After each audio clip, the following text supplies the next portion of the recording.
Sabe aquela situação? A criança chega e conta uma história tão, mas tão absurda que a gente fica sem saber o que pensar? Pois é, hoje a gente vai falar sobre isso.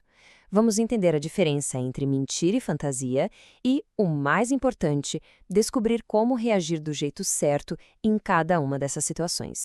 Então, imagina a cena. A criança chega contando que viu um dragão no quintal, ou que comeu todo o chocolate que, na verdade, está ali intacto na despensa.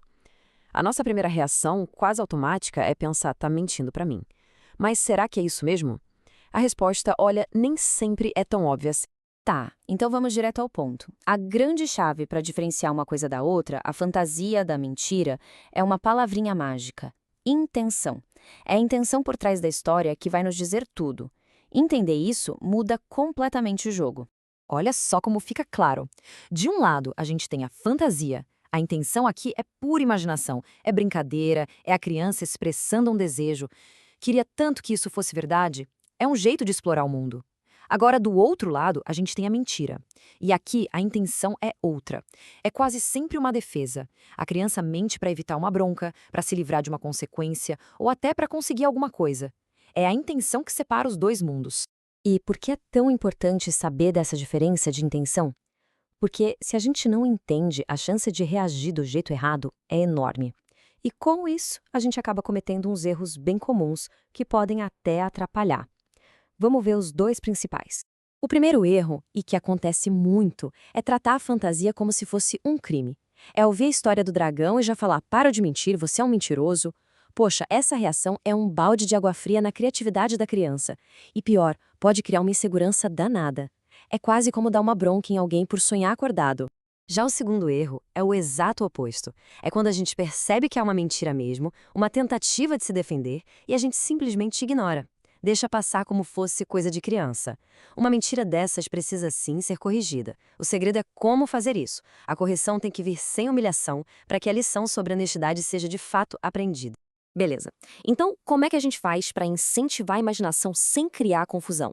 O que fazer quando a gente percebe que a história é pura fantasia? Existe um jeito bem legal de lidar com isso. O caminho aqui tem dois passos. É um equilíbrio, sabe? Primeiro, valide a criatividade. Diga algo como: uau, um dragão, que história incrível, me conta mais sobre ele. Isso mostra que imaginar é legal, é bem-vindo. E só depois, com muita, mas muita leveza, a gente traz a conversa para a realidade. Algo como: adorei a sua história, e agora, me conta o que aconteceu de verdade. Desse jeito, a criança aprende a diferença entre o que é imaginação e o que é real, sem se sentir envergonhada por... Agora, vamos para o cenário mais delicado. E quando a gente sabe que é uma mentira para se proteger de algo, a nossa abordagem aqui precisa ter três pilares: ser calma, firme e, acima de tudo, construtiva. O primeiro passo, e talvez o mais difícil, começa com a gente, com o adulto. É preciso controlar a nossa própria reação. Porque se a gente explode, grita, a mensagem que a criança recebe é muito clara: falar a verdade é perigoso. A nossa calma, por outro lado, cria um espaço seguro. E é só nesse espaço seguro que a gente consegue dar os próximos passos. Fazer a pergunta certa e então definir o limite de forma clara. E essa é a pergunta certa. Em vez de acusar com "por que você mentiu?", a gente muda o foco. A gente pergunta: filho, o que você ficou com medo que fosse acontecer se você contasse a verdade?